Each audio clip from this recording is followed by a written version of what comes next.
Halo teman-teman, selamat datang di channel kami. Perkenalkan, saya Nizar Zaini Rahman dan rekan saya Nadela Ritisari. Kami dari kelompok 11 akan menjelaskan materi tentang pemimpin dan kepemimpinan. Baiklah, kita langsung masuk ke materinya ya.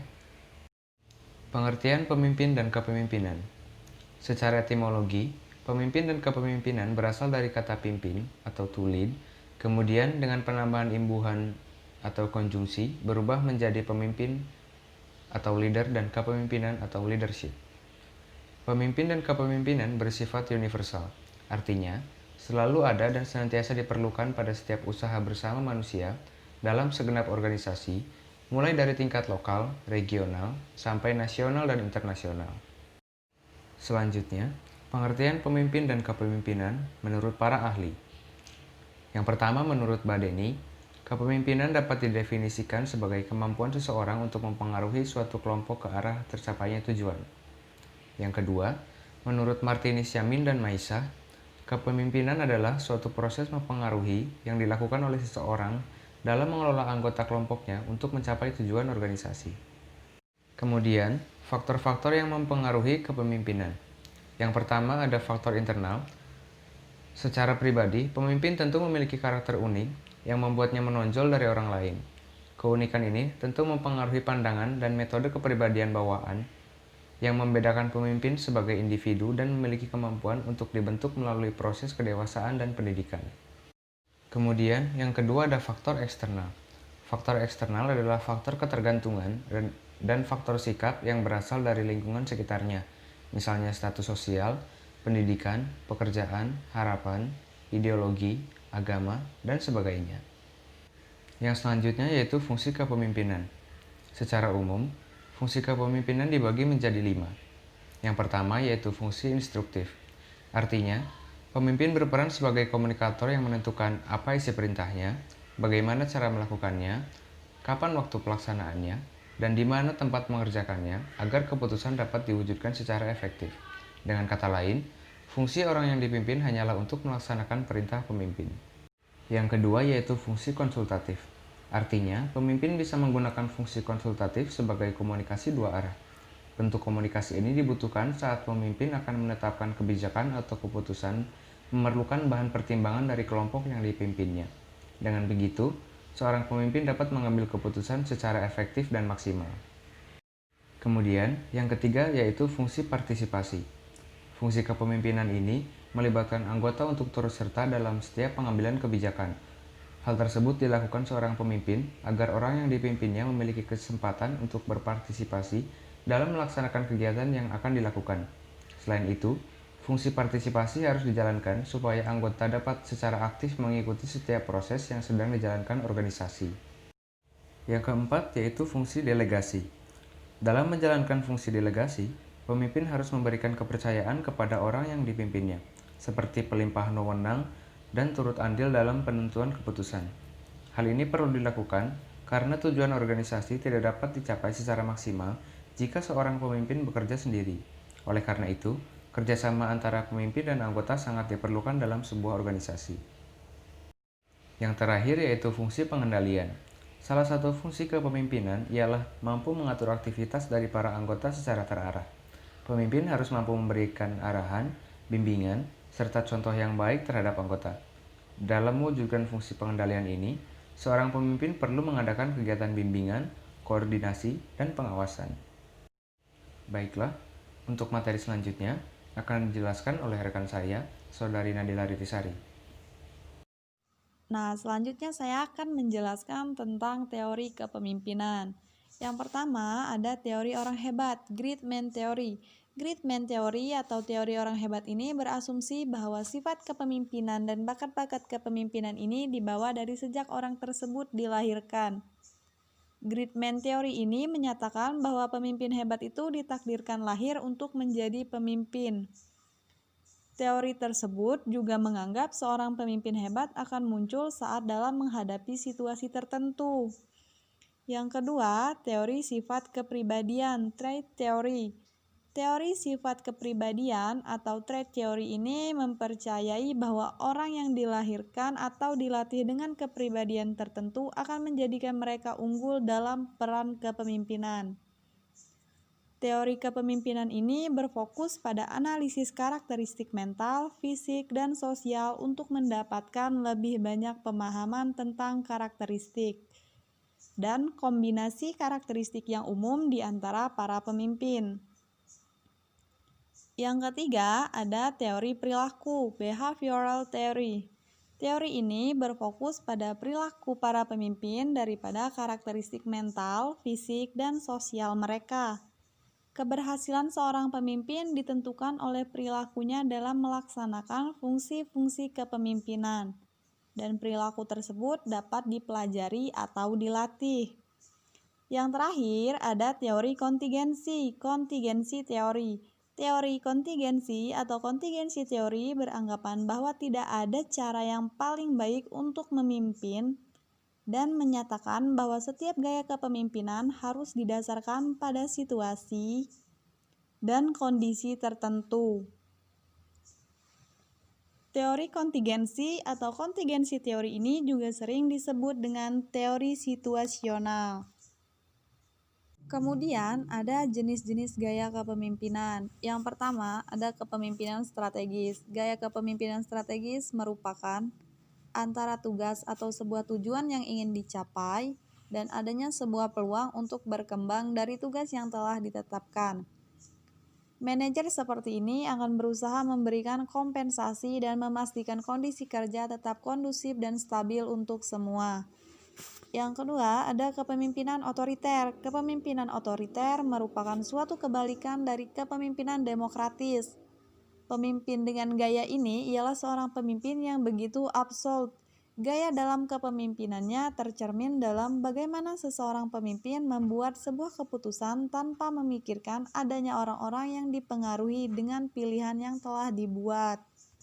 Yang ketiga, ada kepemimpinan transformasional. Seorang pemimpin dengan gaya transformasi selalu berusaha untuk bagaimana mengubah timnya menjadi akan lebih baik.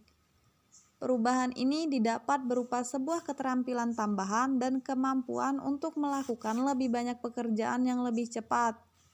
Misalkan, tim yang dipandu menerima pesanan pertama dengan beban kerja standar dengan tenggat waktu yang panjang untuk pekerjaan itu. Jika merasa bahwa tim dapat mulai mengerjakan target, seorang pemimpin tersebut mulai menetapkan waktu yang lebih tepat. Yang keempat, ada kepemimpinan birokrasi. Pemimpin dengan gaya ini biasanya diterapkan dalam perusahaan atau organisasi yang secara efektif bisa menjalankan tujuan perusahaan bila karyawan dapat mengikuti tiap alur ataupun prosedur dalam perusahaan secara rutin.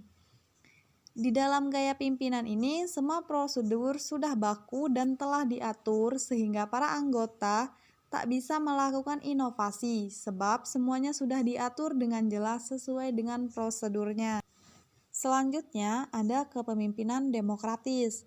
Kepemimpinan yang demokratis merupakan seorang pemimpin yang dapat memperhitungkan dalam masukan-masukan dari orang-orang yang telah dipimpinnya sebelum membuat keputusan. Mengekspresikan suatu pendapat yakni dengan cara bebas. Dengan masukan, para pemimpin dapat mengidentifikasi sebuah masalah dari sudut yang berbeda, dapat mengidentifikasi masalah dan dapat menyelesaikan masalah yang real atau nyata. Lalu yang keenam ada kepemimpinan karismatik. Pemimpin dengan gaya karismatik secara alami dapat menggeser periode atau tim mereka untuk mencapai sebuah tujuan mereka. Karisma seseorang pada umumnya muncul dari suatu lingkungan di mana ia tumbuh dan nilai-nilai sosial yang dianggapnya penting. Dan yang ketujuh, ada kepemimpinan delegatif. Kepemimpinan delegatif merupakan sebuah gaya dalam kepemimpinan di mana terdapat seorang pemimpin yakni memberikan wewenang terhadap tim yang telah dipimpinnya dalam memenuhi tanggung jawab dan tugasnya. Nah, yang terakhir ada kepemimpinan transaksional. Pemimpin transaksional melanjutkan agenda langsung. Mereka khawatir tentang menyelesaikan tugas dan melakukan apa yang mereka katakan telah mereka lakukan. Mereka kurang tertarik untuk mengubah status quo dan lebih fokus untuk memastikan bahwa orang melakukan tugas khusus yang harus mereka lakukan. Gaya kepemimpinan transaksional berpusat pada perencanaan jangka pendek. Gaya ini dapat menahan kreativitas dan membuat karyawan terjebak dalam peran mereka saat ini. Selanjutnya, ada sifat-sifat kepemimpinan. Yang pertama, memiliki sifat rendah hati. Dengan kerendahan hati, seorang pemimpin akan menciptakan sebuah hubungan kekeluargaan di dalam organisasi.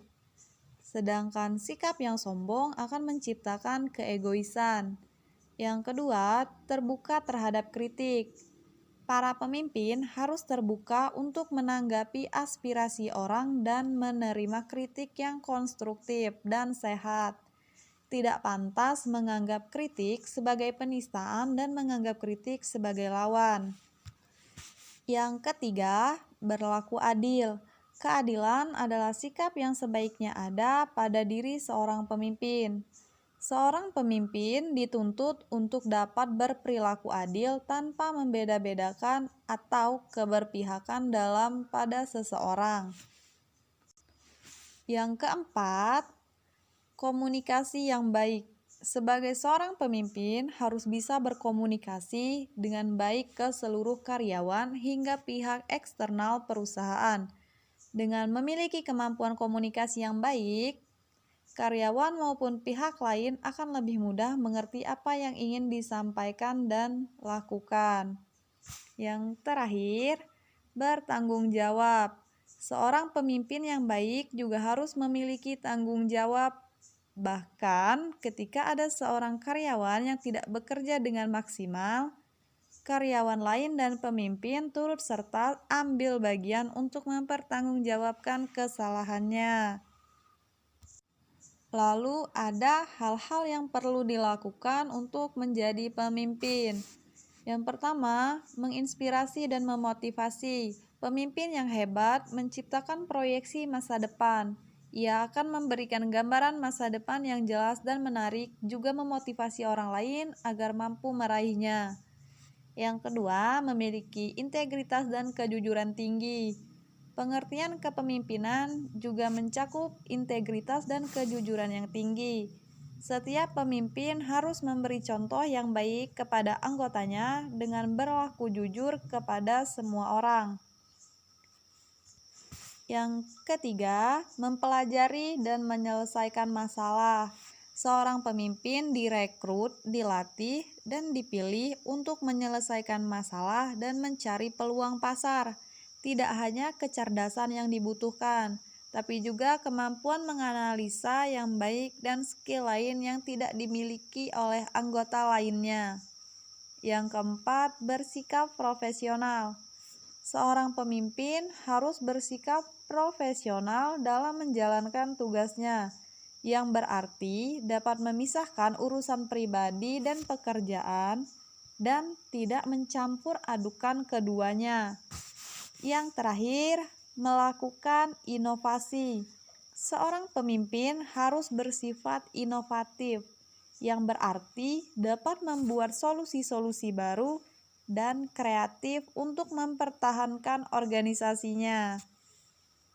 Terima kasih sudah menonton video ini. Semoga materi yang kami sampaikan bermanfaat untuk teman-teman semua. Jika ada yang mempunyai pertanyaan tentang materi yang kami jelaskan, teman-teman dapat bertanya di kolom komentar ya.